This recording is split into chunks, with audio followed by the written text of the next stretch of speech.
Good morning, America. Today we begin with a revelation that us intelligence officials had feared, NATO analysts had predicted, and Ukrainian intelligence has now confirmed. A development that unfolded not over weeks, not over months, but in a matter of hours. Hours that exposed the crumbling facade of Russian military confidence. Hours that revealed Vladimir Putin's growing desperation. Hours that gave Ukraine exactly the opening it needed to strike back with devastating precision. What the Kremlin did this week crossed a line that Western capitals had hoped would hold, a line that separates calculated aggression from the kind of panic decision-making that comes when a leader feels the walls closing in around him. And when that line broke, Ukraine did not hesitate. They responded with speed, with precision, and with a level of tactical sophistication that has left Russian commanders scrambling to explain how they got it so catastrophically wrong. An intercepted phone call obtained by Ukrainian intelligence and now being analyzed by agencies across NATO has given the world an extraordinary glimpse behind the curtain. A glimpse into the mind of a Russian military leadership that is not operating from strength, but from something that looks a lot more like panic. And panic, as we're about to see, is a very dangerous thing. For months now, there had been signals, not official Kremlin announcements, not formal diplomatic communications, just signals that Vladimir Putin was preparing something unusual, something that deviated from the pattern we've come to expect. Russia has been aggressive, yes, but they have been predictable in their aggression. Their military moves have followed a certain logic, a rhythm, almost a script. Attack here, consolidate there, threaten escalation, then pull back, make noise about nuclear weapons, watch the West react, then go quiet again. But what set off alarm bells in Washington, London, and Kyiv this week was that the script went silent. Intelligence analysts who monitor Russian military communications know the indicators all too well. The increase in encrypted traffic between command posts, the unusual movement of strategic assets, the sudden repositioning of air defense systems, the complete silence from channels that usually never stop talking, all of that went quiet. And whenever Vladimir Putin goes quiet, it means something is about to get loud. Western intelligence agencies have spent years learning to read these patterns. They've built sophisticated systems to detect when Russian military behavior deviates from the norm. They've cultivated sources inside the Russian military apparatus. They've intercepted communications, tracked satellite imagery, and monitored everything from troop movements to the personal phones of Russian commanders. But even with all of that, what happened this week caught many by surprise. Not because they didn't see it coming, they did. They saw the signs, they issued the warnings, they prepared their response plans. What surprised them was the nature of what they found when they finally cracked open that intercepted call. Because what they heard wasn't the voice of a confident military leadership executing a well-planned strategy. What they heard was desperation. Early Tuesday morning, Ukrainian intelligence services detected what they described as an unusual communication pattern, including encrypted traffic between a Russian forward command post and what analysts believe was a direct line to senior military leadership in Moscow.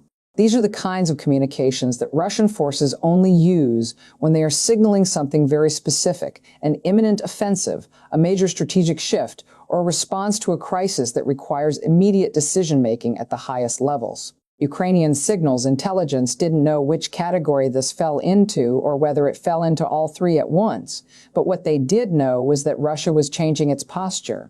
And when a nuclear-armed power shifts its military posture without explanation, even by the smallest measure, everyone pays attention. What happened next was the result of months of preparation meeting a moment of opportunity. Ukrainian intelligence, working in coordination with Western partners, managed to intercept a phone call between a senior Russian military commander in the occupied territories and an official believed to be connected to Russia's Ministry of Defense. The contents of that call, portions of which have now been shared with select NATO allies, paint a picture of a military operation in disarray. According to sources briefed on the intercept, the Russian commander described a situation that was, in his words, untenable. He spoke of supply lines that had been completely disrupted. He complained about reinforcements that had been promised but never arrived. He expressed frustration with orders that he described as disconnected from reality on the ground.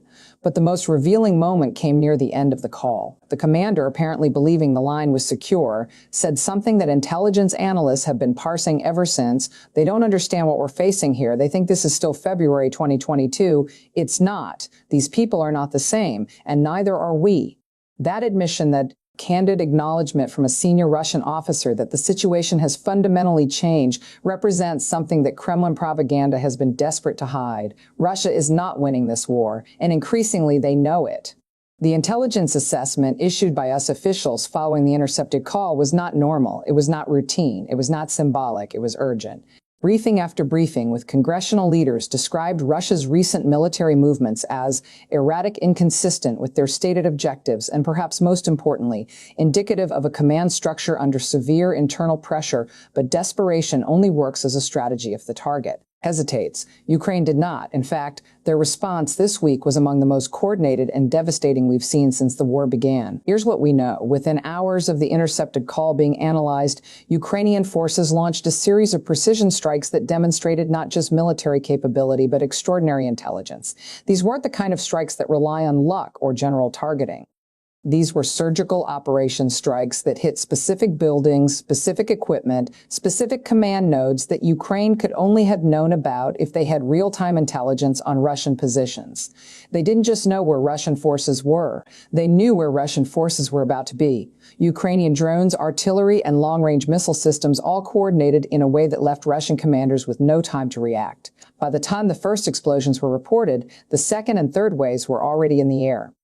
This is what happens when a military force combines superior intelligence with the kind of Western-supplied precision weapons that Russia simply cannot match. And this is what happens when a desperate enemy makes a mistake. Today, Ukrainian military officials confirmed that their forces launched coordinated strikes on multiple Russian targets, including a command post in occupied territory that had recently been reinforced for what analysts believe was a planned offensive operation. Ukraine struck before Russia could execute. They hit ammunition depots that had been resupplied just days earlier.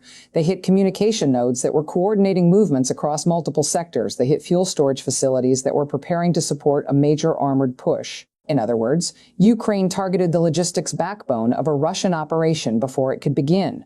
The infrastructure, the supply chain, the nervous system that would have made the operation possible. This is what made the intelligence assessment so urgent. Russia's recent movements weren't just symbolic, they were actionable. They represented the kind of buildup that could have resulted in a significant offensive if left unchecked. And Ukraine, understanding that fully, responded with overwhelming force, not recklessly, not impulsively, but strategically. They didn't scatter their attacks across random targets. They didn't waste precious ammunition on symbolic strikes. They hit the logistics hubs. They hit the command infrastructure. They hit the very things that Russia needed to make their plan work. Military analysts watching the strikes unfold described them as textbook, a word you don't often hear applied to wartime operations happening in real time. But that's exactly what they were. Ukraine has spent 2 years learning how to fight this war. They've learned where Russia is weak. They've learned how Russia communicates. They've learned how Russian commanders think. And this week, they used everything they've learned. And here's where the story becomes even more significant. Intelligence officials now believe that Russia's latest military moves were designed to test the resilience of Ukrainian defenses after months of grinding attritional warfare. Vladimir Putin wanted to see whether Ukraine would buckle, whether the delays in Western aid had created gaps, whether the fatigue that inevitably comes with years of war had finally taken its toll. But instead, the opposite happened. Ukraine didn't buckle. They launched a counter-response that was so precise, so well-coordinated that even Russian military bloggers, typically reliable sources of pro-Kremlin propaganda, acknowledged that something had gone very wrong. You don't get Vladimir Putin's attention easily. The man has spent decades cultivating an image of unshakable confidence. He has built his entire political brand around the idea that Russia is always in control, always operating from a position of strength. But today, Ukraine got his attention. Former intelligence officials speaking with Western media under conditions of anonymity described Russia's recent behavior as probing, an attempt to find weaknesses before committing to a larger operation. But Ukraine proved today that they remain both vigilant and lethal. Their strikes were not only accurate, they were timed so precisely that multiple Russian assets were hit simultaneously, giving commanders no opportunity to issue warnings or move equipment. That coordination matters because it shows something important. Ukraine is not just surviving. They are adapting, they are learning, and they are fighting with a level of sophistication that Russia still hasn't figured out how to counter. The intercepted call revealed a Russian military that is struggling to adapt to this reality. A military that still believes it can overwhelm Ukraine through sheer mass. A military that hasn't accepted that the rules of this war have fundamentally changed. And that disconnect between what Russian commanders believe and what is actually happening on the battlefield is creating exactly the kind of desperation we heard in that phone call. As reports continued coming in throughout the day, we learned more about the scale of Ukraine's response. Ukrainian long-range drones carried out strikes deep inside occupied territory, forcing Russian air defense systems to reveal their positions that were then targeted in subsequent waves. Ukrainian artillery targeted ammunition storage sites that had been identified as active resupply points in the preceding weeks. Ukrainian Special Operations Forces, operating behind Russian lines, reportedly destroyed communication equipment used by Russian commanders to coordinate troop movements. Ukrainian cyber units launched coordinated attacks on Russian military networks, disrupting command and control at exactly the moment when Russian forces needed it most. This wasn't just a response. This wasn't just retaliation. This was a synchronized, multi-domain military operation. This was Ukraine demonstrating that they can strike anywhere at any time with a level of precision that Russia cannot match. And precision is the one thing Russia has struggled to achieve since the earliest days of this invasion. For every territorial gain Russia has made, and there have been gains, painful ones, Ukraine has countered with something that undermines Russia's ability to consolidate those gains. They've targeted supply lines. They've eliminated commanders. They've destroyed the logistics infrastructure that an occupying army needs to hold territory. It's not enough to take ground. You have to hold it, and holding ground requires supplies, communication, and leadership. Ukraine has made all three of those things extraordinarily dangerous for Russia. Remember, Vladimir Putin thought this would be over in days. He thought Kiev would fall within the first week. He thought Ukrainian resistance would collapse the moment Russian tanks crossed the border. But today, we are more than 2 years into a war that Putin expected to last 2 weeks. Ukrainian resistance didn't collapse. It strengthened.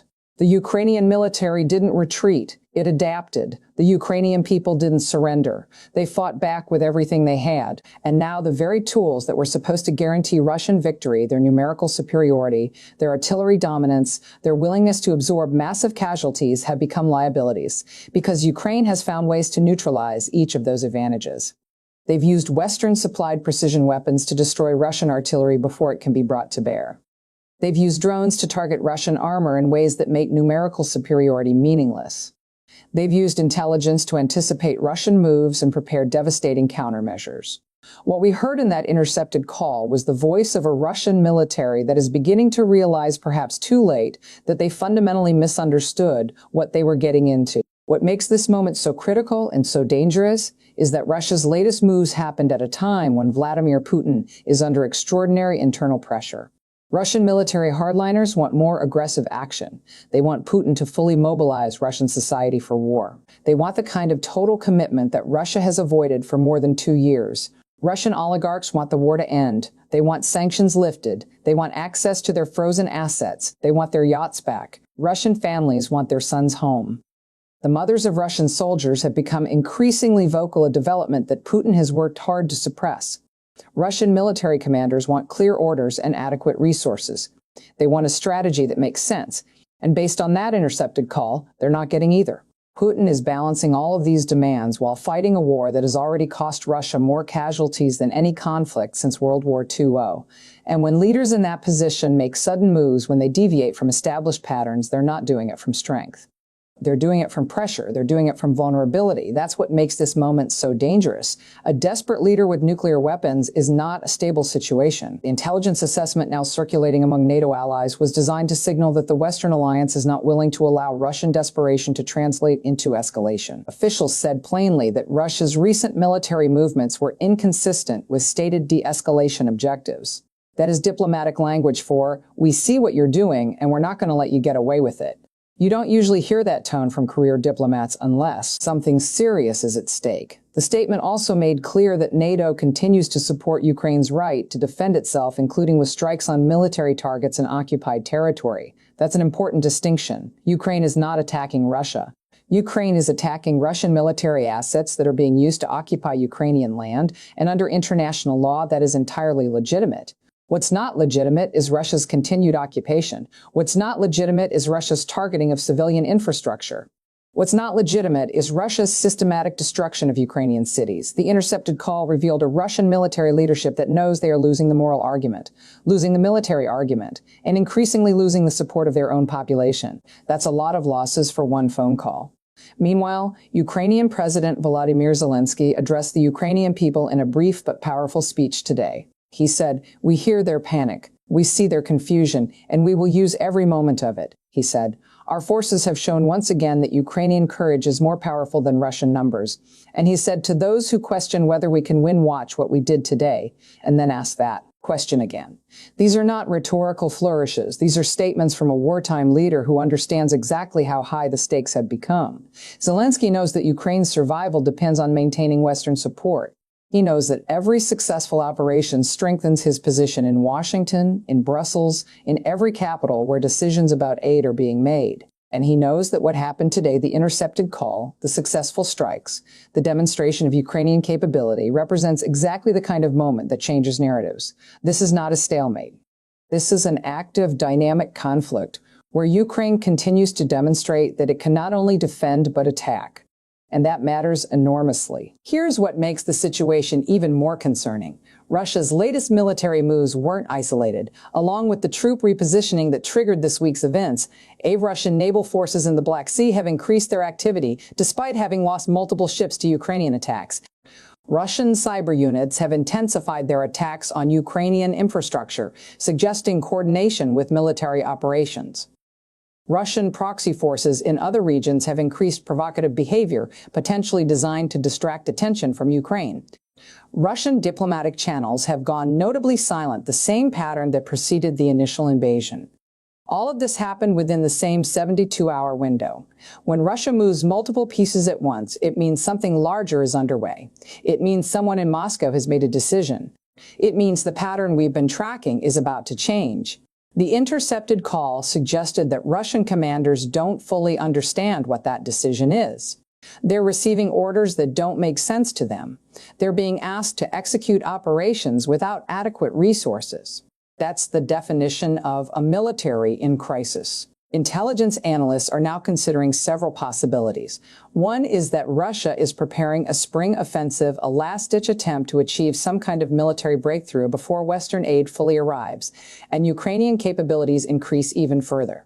Another is that Russia is attempting to create the appearance of strength in order to improve its negotiating position, a recognition that military victory may no longer be achievable. A third possibility, the one worrying officials the most, is that Russia is attempting to provoke a response that would justify escalation, that Putin is looking for a pretext to do something dramatic, something that would change the nature of the conflict. But today, Ukraine took that card off the table. They didn't overreact. They didn't give Russia the propaganda victory of appearing aggressive. They didn't strike civilian targets or do anything that would undermine international support. They struck military targets with precision at exactly the right moment. That's not provocation. That's self-defense. And there's a very important difference. What we're watching now is a test of resolve. Russia wants to see whether the West will maintain its commitment to Ukraine, whether the political divisions in Washington and Brussels will translate into reduced support, whether Ukraine's partners will buckle under pressure. Ukraine wants to show that it remains capable of not just surviving, but winning, that every delay in aid is temporary, that every Russian advance can be countered. European leaders want to prevent this conflict from expanding. They're watching every move, every statement, every intelligence report with an eye toward preventing escalation. And American officials want to prevent Russia from achieving any kind of victory because they understand that a Russian victory in Ukraine wouldn't end the threat. It would only encourage it. All of these interests converge this week: the intercepted call, the Ukrainian strikes, the Western response. It's all connected, and it all points to the same conclusion. This conflict is entering a new phase, a phase where desperation will drive decision-making, a phase where the old patterns no longer apply. Today, we've heard from intelligence officials who are now monitoring Russian communications around the clock. They say the intercepted call was not an isolated incident. There have been others. Not all of them have been made public, but the pattern is consistent. Russian commanders are frustrated, confused, and increasingly willing to say things on unsecured lines that they would never have said a year ago. They say Ukraine's response today was exactly what they hoped for: proportionate, effective, and impossible for Russia to spin as anything other than a military failure. And they say Russia's decision to probe Ukrainian defenses is likely part of a broader strategy intended to find weaknesses before committing to larger operations. But instead of finding weaknesses, Russia found the opposite. Ukraine is not collapsing. In fact, Ukraine is getting stronger. Their response today, fast, precise, and devastating, sent a message to Moscow that the military balance has not shifted in Russia's favor, despite the delays, despite the political drama, despite everything. And it sent a message to Washington that continued support for Ukraine is not charity. It's an investment in a partner that knows how to win. As the days go on, we expect more details to emerge about what exactly Russia hoped to achieve with its recent military moves. But what we do know is that the intelligence breakthrough, that intercepted call, was timely.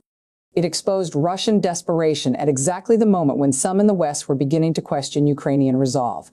It gave Ukraine the information they needed to strike with maximum effectiveness, and it reminded everyone watching that this war is not static, it's not frozen, it's not a stalemate. It's an active, dynamic conflict where intelligence, technology, and will continue to determine outcomes. What happens next will depend on what Russia does in the coming weeks. If they double down on their current strategy, more attacks, more pressure, more desperation, they will continue to bleed resources while Ukraine grows stronger. If they attempt something more dramatic, Ukraine and its allies have already shown they are ready to respond. The weapons are in place. The intelligence is flowing. The coordination between Ukraine and its partners has never been better. Russia may be desperate, but desperation is not a strategy. And today, that became very, very clear.